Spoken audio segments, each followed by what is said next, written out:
How's it going, ladies and gentlemen? My name is Christian, and welcome to Liberty After Dark.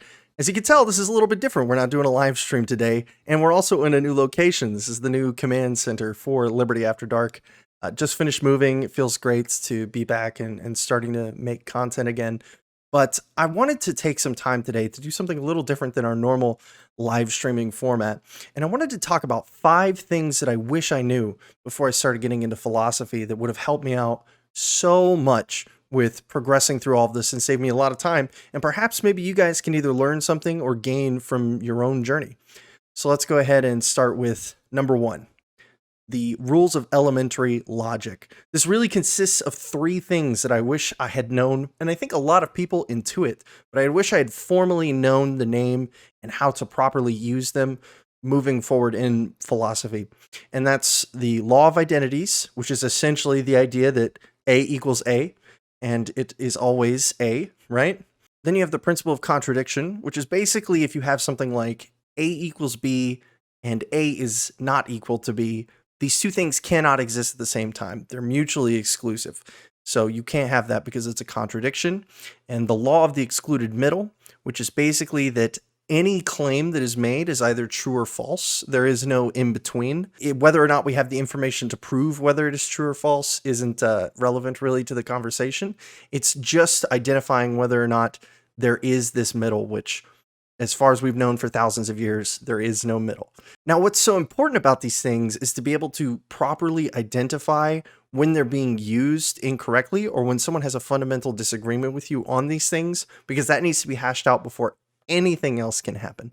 A great example is if someone doesn't believe in the principle of contradiction for whatever reason, however valid that reason may be, you have to be able to address the fact that contradictions aren't going to be acceptable in any sort of conversation that you're going to have with somebody or any theory that you're looking into. Because if you start allowing contradictions, the basic rules of logic, as we know, don't really apply. Because if A can equal B and A can also not equal B at the same time, then we have issues that need to be addressed somewhere. Otherwise, we're not going to make any progress.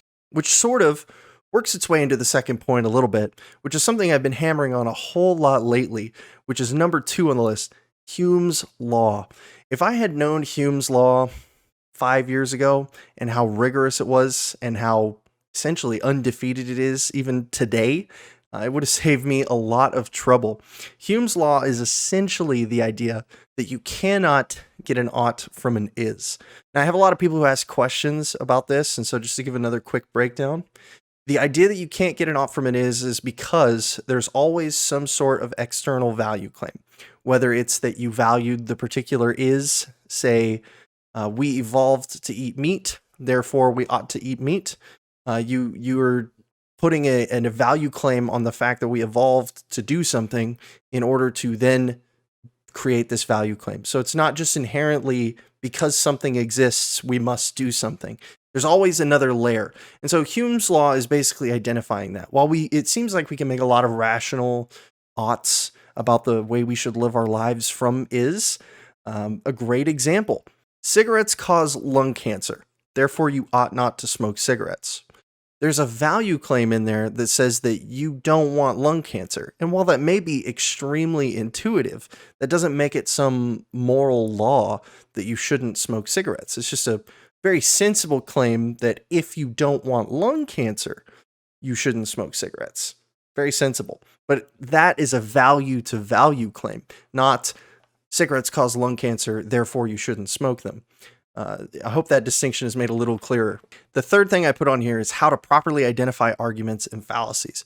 So properly identifying arguments, you could say, goes in the elementary logic category I put in the first one, but I think it's a little different because the number of people who don't understand the difference between validity and soundness when engaging in philosophical discussions, or what it means for an argument to be valid or sound, and what it says about the argument in the context of the greater discussion is very shocking.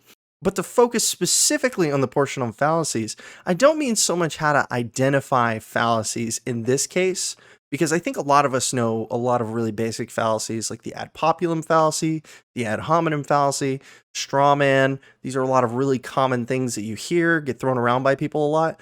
But to identify when someone is using the terms incorrectly. So a lot of times you'll have someone claim that any sort of critique of anything a person has ever done is an ad hominem fallacy, when that's patently not true, as long as it's not a blatant attack on a person's character. Or you'll see a lot of people call straw man when people are asking legitimately for clarification. Uh, these are unproductive uses of fallacies to try to shut down an argument.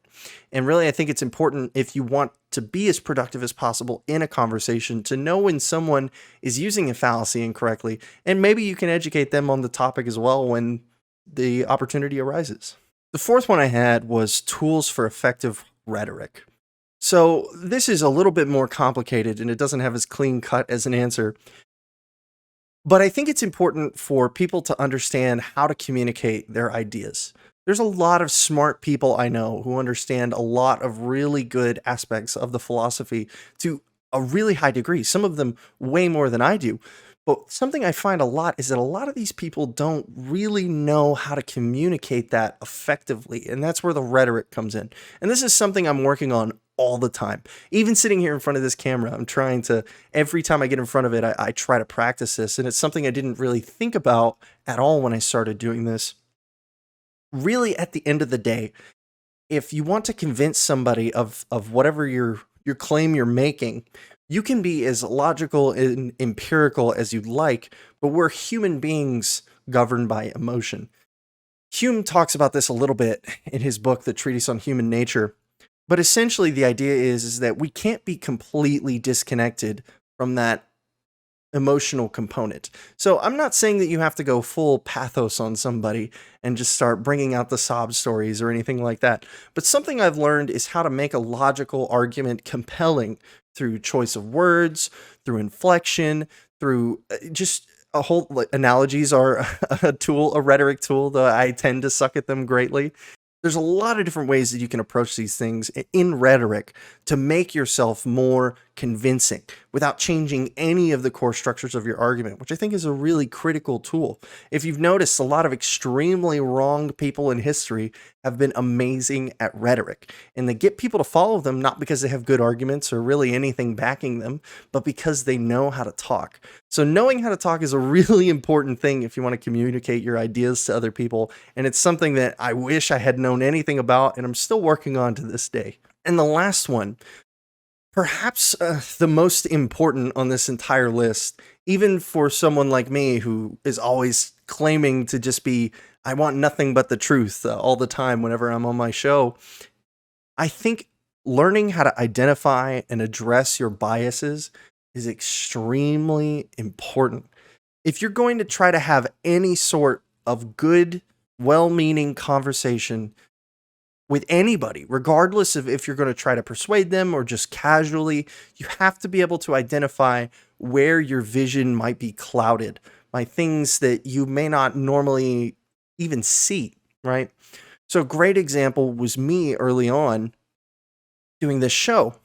I was a staunch minarchist, and to me, it was unconscionable to think that anarchy was ever an acceptable option, no matter how many good arguments somebody gave me, which is really strange, especially from someone who said, I just want to have these conversations, I want to get to the truth.